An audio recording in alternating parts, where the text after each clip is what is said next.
और उस बीच एक बड़ी खबर आ रही है, मैक्रो से मुलाकात करने जाएंगे, फ्रांस से जाएंगे अमेरिकी विदेश मंत्री एंटनी ब्लिंकन। मंगलवार को फ्रांस के राष्ट्रपति से मुलाकात करेंगे एंटनी ब्लिंकन।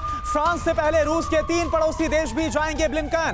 लिथुआनिया, लातविया और एस्टोनिया जाएंगे। बाल्टिक कंट्रीज में एंटनी ब्लिंकन का दौरा होगा। इस युद्ध के बीच मैक्रो ने आज ही पुतिन से बातचीत की है।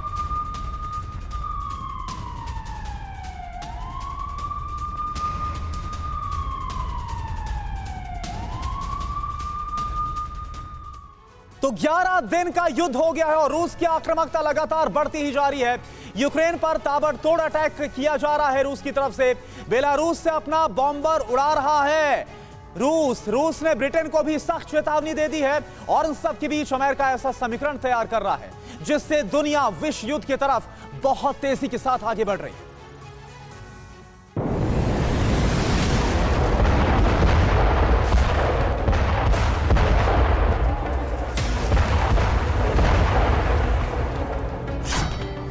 नाश,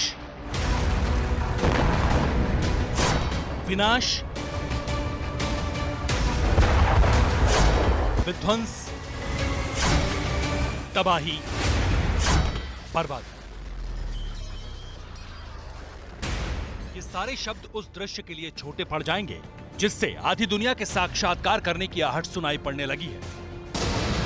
ना तो कोई यंत्र प्रहार की तीव्रता माप पाएगा, ना ही पलटवार।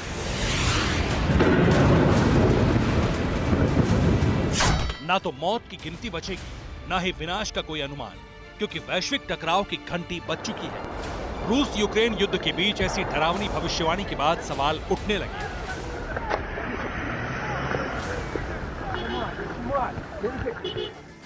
क्या 36 घंटे बाद विश्व युद्ध शुरू होने वाला है?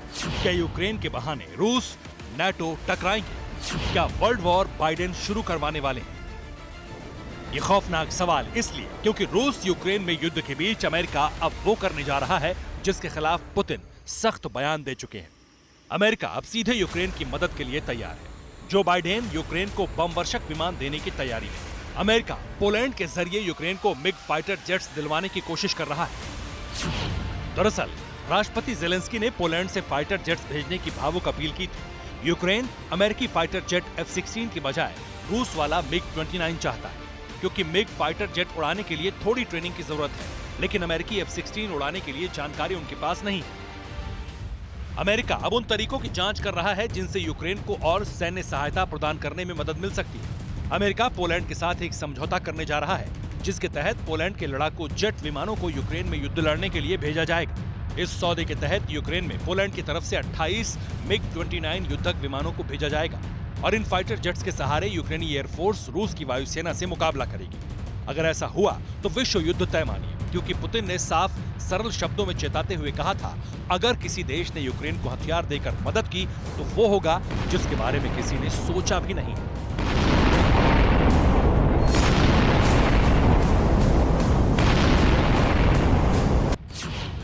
अगर पोलैंड यूक्रेन को हथियार देगा तो रूस खफा होगा।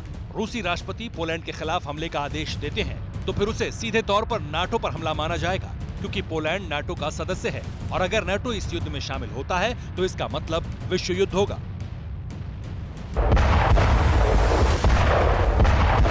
पोलैंड के जरिए यूक्रेन को रूसी मदद की खबर के बीच रूस के बॉम्बर्स ने बेलारूस से उड़ान भरी। बताया जा रहा है कि रूस ने गश्ती के लिए बॉम्बर्स को उड़ाया था। वो एक एक हरकत पर नजर रख रहा है, यूक्रेन के मददगारों पर प्रहार करने के लिए तैयार है। इतना ही नहीं, यूक्रेन के बहाने ब्रिटेन पर भी प्रेसिडेंट पुतिन की नजर टेढ़ी हो चुकी है। रूस कह रहा है इंग्लैंड बेवजह यूक्रेन युद्ध में घुस रहा है। रूस के विदेश मंत्री ने चेताते हुए कहा कि रूस पर प्रतिबंध लगाकर जानबूझकर युद्ध में एंट्री करने वाले ब्रिटेन को भारी कीमत चुकानी पड़ेगी। और पुतिन के यही लेफ्टिनेंट बार बार एटमी जंग की भी बात कह चुके हैं।